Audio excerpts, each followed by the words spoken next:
Hello and welcome to a very special edition of the Velvet Lounge Life. Yes, you're looking at a black screen because this is one of our special blackout editions. Why? Because Black Lives Matter. If you want to know what the meaning of blacking out the screen is, you can Google it. I've been referring people to do some research versus giving all of the answers and explanations. So, I'm not rudely asking you to Google it, but I do want you to so that you can see, a few different perspectives versus just my own and come to your own, hopefully sensible, loving conclusions. So my subject matter for tonight is why. It's a 3-letter word, but it packs a lot of energy, a lot of punch, and an amazing amount of meaning. Why? Why are statues being toppled? That's really what I'm going to talk about more than anything. There are people who will claim that Christopher Columbus should be a saint. He was an amazing person. There are people who believe that. Obviously, those are not the people who have ancestors that were murdered, stolen from, raped, and God only knows whatever else they did to those people.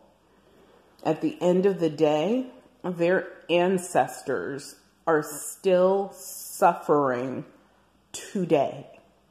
It is the year 2020, and something that occurred in or around 1492 or before, and even afterwards, of course, hundreds of years later, still impacts entire ethnicities, like groups of people. And why on earth were statues erected to that individual? Normally the crimes that I mention are things that people are prosecuted for. Okay, I guess it depends upon who you are if you're going to be prosecuted. And also, talking about the Confederacy in total, but let's specifically talk about their little flag and their statues.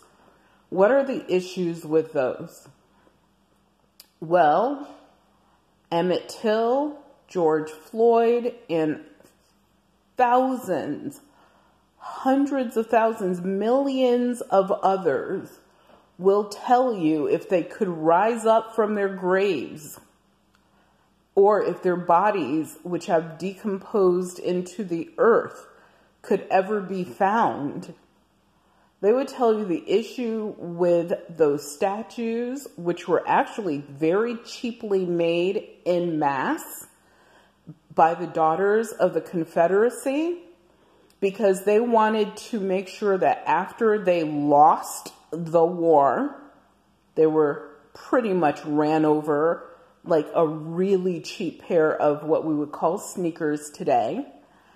They decided to try to keep their knee in the middle of a person's neck, cut off their airflow, cut off the circulation of blood to their brain, in order to ensure that hundreds, thousands of years later, even if it got that far, that they would still be that slap in the face every time your almost 100-year-old grandmother walked by those relics. Why on earth would anyone celebrate losers? Okay, it depends on the loss, but in this case, complete losers. Obviously, it's not for good reasons. There would be people who will lie and claim it's for heritage sake. it's history. Guess what? There's lots of history that no one is erecting, cheap statues to.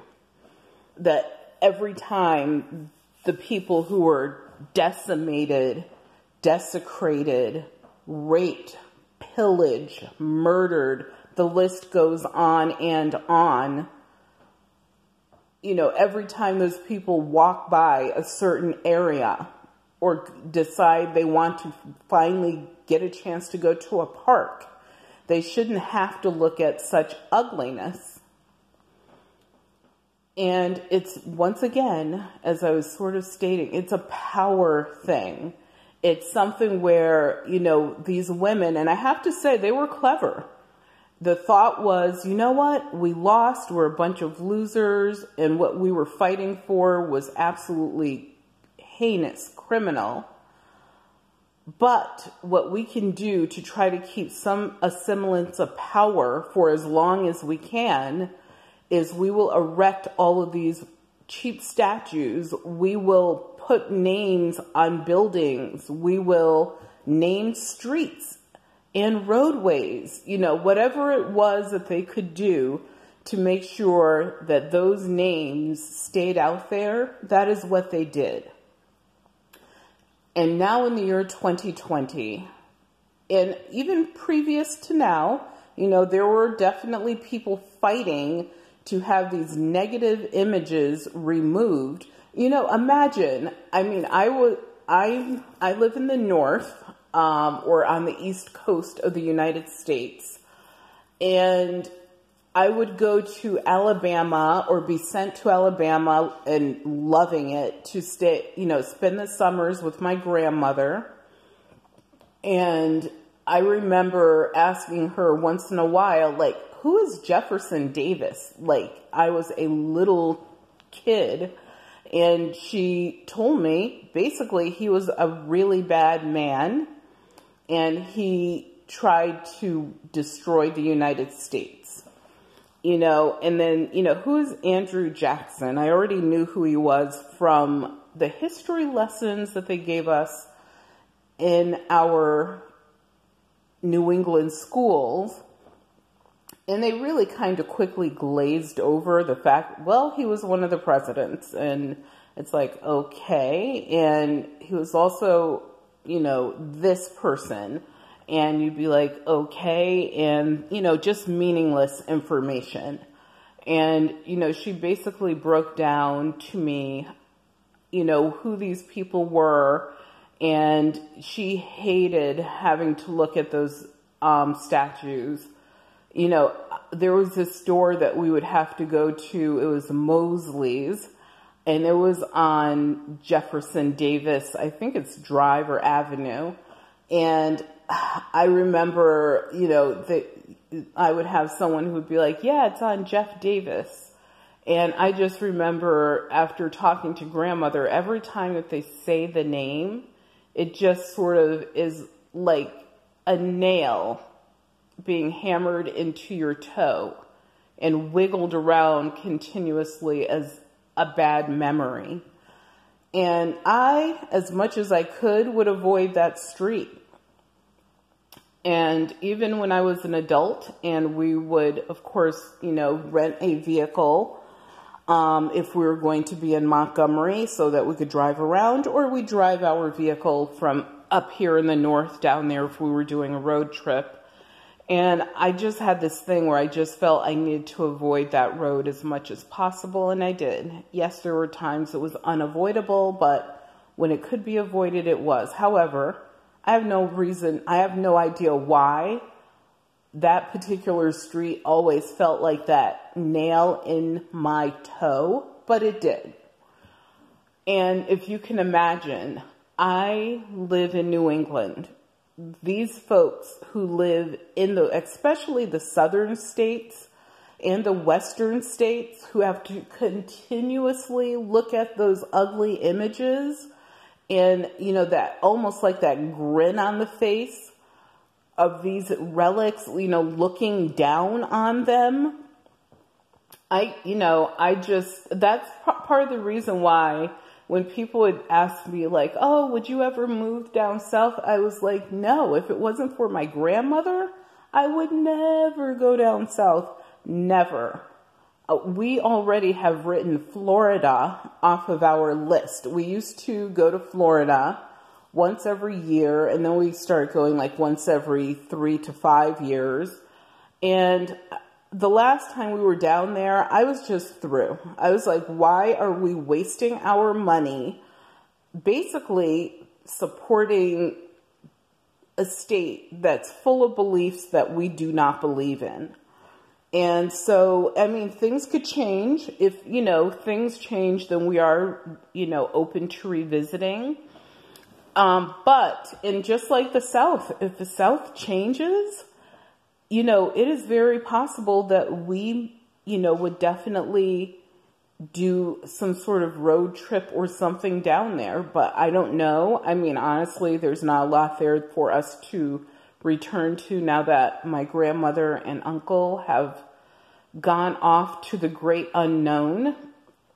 But once again, it's just the idea, if you had to go downtown Montgomery, I'm picking on Montgomery because that's closest to my ancestral bloodline, then, you walk downtown, you see like the occasional statue, you go to the Capitol building, and, yes, huge relics all over the place. I just never enjoyed it. I hated like having to go downtown, but of course, if grandmother is like, oh, we need to go downtown, and we would actually walk downtown, then, you just do what grandmother said because she's the queen of the world, and that's just the way it is. And I just think about, like I said, all of my relatives that, those that are ignorant to the fact, and there are some, and those that are completely knowledgeable of this oppression. How do you live with it every day? Like, I just don't know how you live with it every day. I have this situation when I had a couple situations. I'll tell you about one of them, and I'll talk about another one in a future episode. But one of them was when we were learning, I believe I was in 3rd or 4th grade, about Christopher Columbus. And, there was this whole thing like, oh, we're going to study Christopher Columbus. We're going to, make little boats and little images of this individual, and like he was such a good person. And I think her name was Isabella of Spain, etc. Like the whole situation just went on and on and on. And we did like these lessons for quite a while. Our teacher was actually Italian, so it made sense that she, was definitely riding the tide. And I think that, at some point, especially educators, they're teaching what's in the book. They are looking at things from one side of anything. Not all, but some, and especially back in the time when I was a student, which was many decades ago. And so we go through this whole thing, and we have to do like this report, and we have to present to the class. And I remember when it was my turn to present, and I already knew what I was presenting. I knew that it might not go over very well, but I decided I was going to do it anyway. And I was doing it based on what I was taught actually by my father. And my father, more than my mother, would talk about these things.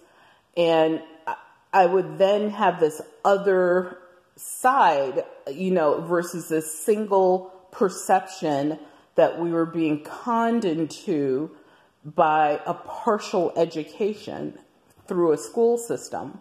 So, he told us, basically that Christopher Columbus was not someone to be celebrated because he, basically helped in the raping of America from the American Indians. And I was like, wow. And, how and why. And there were details. And I was like, whoa, that completely makes sense. And so, taking that, I actually went to our public library and tried to find, books or any information, reference materials that, would give a complete picture. Because my thing was like, why? Why did he come here? Why did anyone, come here that wasn't the caretaker, the owners, if you will, of this land, and somehow do this grab and steal it from the people who actually were the natives, the love, and the caretakers of this land? And when I found that it was basically to rob the land of resources, initially, then I was like, okay, now everything kind of is in a circle and makes sense. So my report was basically about that. And yes, the classroom was completely silent. The teacher wanted to talk to me after class, and I was the only child of any color in my grade, and actually I believe I was the first child of any non-white Caucasian white color to attend this particular school. And so at this point, now not only am I in the school, but two of my brothers, because we're like a year and a month or so apart. And so I remember thinking, oh my God, hopefully they're not going to do something to me and my brothers. And, we always had that fear. So they, talked to me. They asked me why I wrote this report. Where did I get this information? I made it very clear. I went to the library, and I was always a very smart child. I had written down I didn't know that I was actually writing out references at that early age, but I had written down the title of the books and the authors, and I wrote page numbers so I was citing almost, so like I didn't even know that was a thing back then. I was like in the 3rd or 4th grade. And so because I felt as if they would not believe me. I don't know why I thought that, but I just did. And so after the teacher, and I don't think it was the principal, but I don't know who this other person was in the room, spoke to me. And I remember, because I used to love carbon paper. So when I wrote out my list of references for this report that I did, I actually used carbon paper, which was really ironic because I wanted a copy of it. And it's weird because I kept a copy of that report and some other things that I wrote when I was young, and I still have some of them today. And so here I am doing my thing. They take my piece of paper that has the references on it, they throw it in the garbage. And the lady still has my paper, the teacher. And I remember thinking, I'm going to get a bad grade. I had never had a bad grade. I didn't even know what a bad grade honestly was. And so she's like, no, and they're talking and they're saying something. I don't know what they're saying. And she's saying no. And the other person is basically saying something against her no as an affirmative, and saying, but what she has, it is correct. It's correct. Can you show me anywhere where this would not be correct? And apparently she couldn't. And within about maybe 2 days, I was in a different teacher's class. And I actually loved that teacher's class. Her name was, oh my God, I almost remembered what her name was, but she was a really good teacher. And I was blessed that I had been honest, wrote this. My parents were never contacted, which I thought was really weird because as a little kid, you're thinking everything is, oh my God, I'm going to get in trouble. And especially if you're a child of color, you're always looking for someone, you know, who might be trying to cause you harm. And that teacher who was so unhappy about what I wrote, I never really saw her again. I know that she was still at the school, for sure, absolutely. But I feel as if as a child, maybe I just kept trying to avoid her because it was weird that I used to walk by her classroom, but I just, you know, face to face never really saw her again. But I know that she was still at the school. So even as a young child, I think I was pushing a miniature childlike envelope innocently because thankfully I was taught that, you know, the history that we've been taught as, you know, Americans is very incomplete. It's very one-sided, just like those Confederate statues, the meaning of the Confederate flag. You know, you have people who wanted to take over, destroy the United States, and they felt as if their flag is the one that should have been flown. Their cheap statues are the ones that should be all over the place, littering up our parks and different public spaces. And now, due to Black Lives Matter, due to all sorts of groups out there, the equal justice groups, etc., they're saying, no, enough is enough. And it's not just them. Young people of every race, creed, color, national origin, they're coming out and they're saying, you know what? We don't give a shit about your old, antiquated, ridiculous, false, one-sided history. We want to know what our real history is. Even kids who are brought up by racists are going against those beliefs because they're sick and tired of being sick and tired, just like people who have had to suffer have more than been sick and tired of being sick and tired. So I just wanted to put it out there that I am incredibly proud of the young people all around the world, not just here in the United States, that are making sure that they have the power. It is important that these young people get a grasp. They take the power that belongs to them in a peaceful way, hopefully, because if they don't, people who are going to be dead in the next 15 to 20, maybe 25 years are going to destroy any future, any hopes that these kids and their kids have here on Earth, technically. You know, how much more pollution, how much more police brutality, how much more, and I'm going to talk about the police for just a second. I have a lot of law enforcement people in my family in all areas of law enforcement.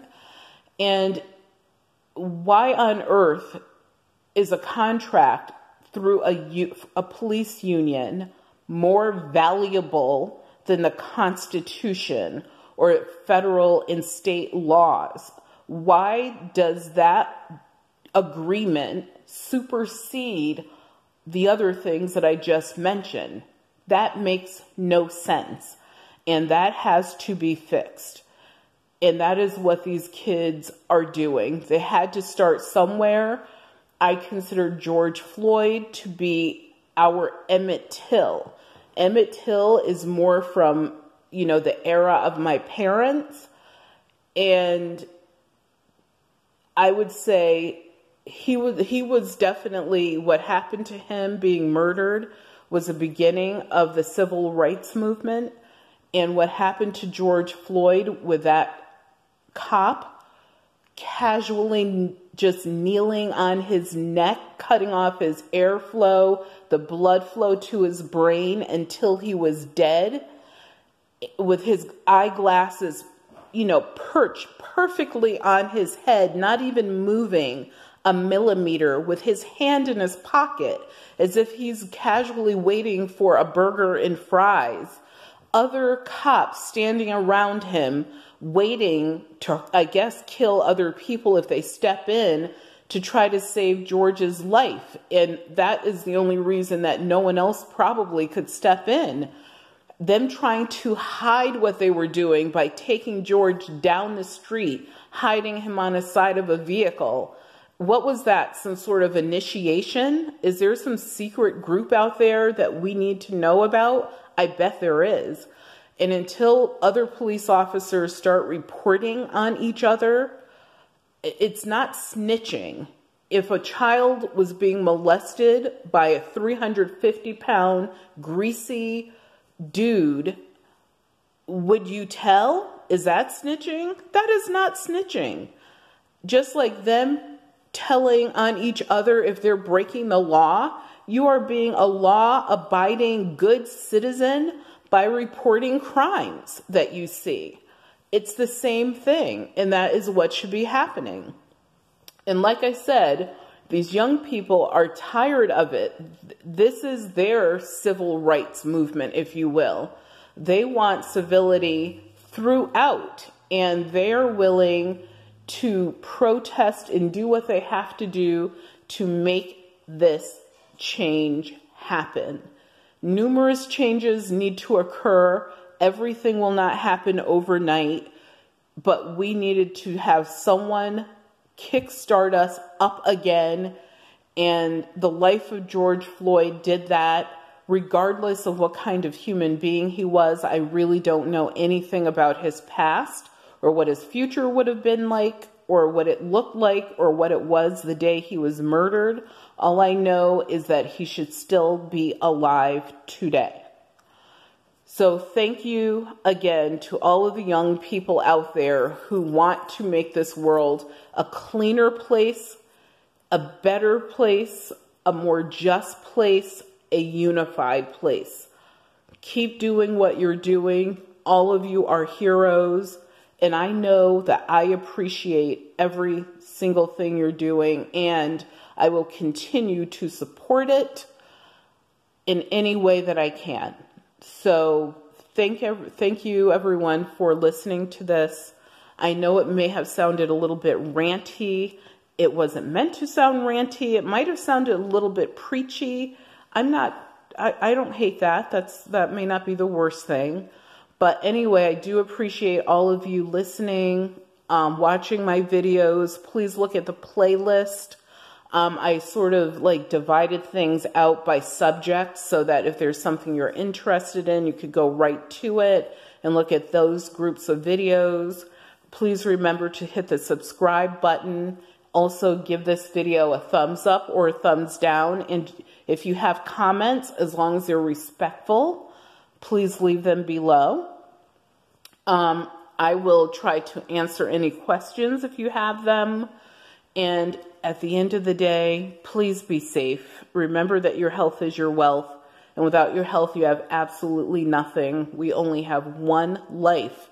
Once our lives are gone, we have no way of getting them back. So please enjoy every day.